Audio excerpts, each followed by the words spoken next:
Singgit sa kalipan, ikaw nga babae pa o nga wala ka man. Pagsadya o hugyaw sa kalipan, ikaw nga wala yun makasinati kasakit sa pagpaganap. Kayo ang mga anak sa usa nga biniyaan, mas daghan kaysa mga anak sa babae nga may bana. Mingon si Jehovah, panait David sa imong tulda, buglala ang mga edang pagtulda sa imong dapong tabernakulo.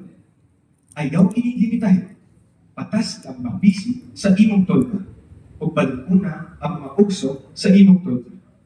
Kay pasagkaron imo ang imong mga utanan sa tubo ug sa wala. Panagiyahon sa imong kaliwa ang karasura, ug buhay ang ida ang biniya ang pangasyuno. Ayaw gahan, kay ikaw dili mapakaulawan, ug ayaw baniya nga gipaubos ka, kay ikaw dili mahigaw. Kay malimtan nimo ang kaulawan sa imong pagkabataan, ug dili na nimo mahinumduman ang kaulawan sa imong pagkadalo. Kaya ang imong tapong pagkabuhat, mahisama imong bata, Jehovah, sa mga panon ang iyang lalo. O ang balakusan sa Israel ang imong manulukan. Siya tawag ang Diyos sa tibuok yuta.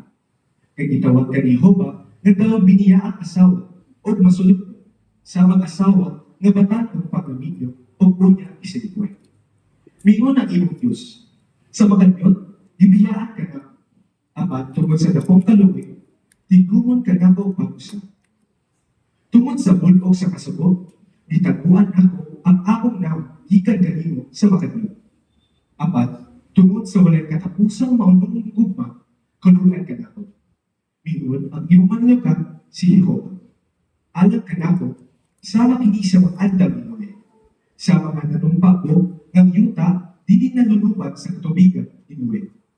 Nung pausap ko, na dili na pumaspo o magbadlang kanimo.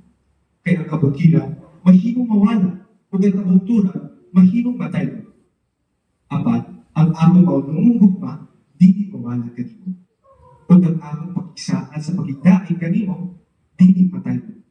Mingon si Jehovah, ang usa na makikaluboy kanimo.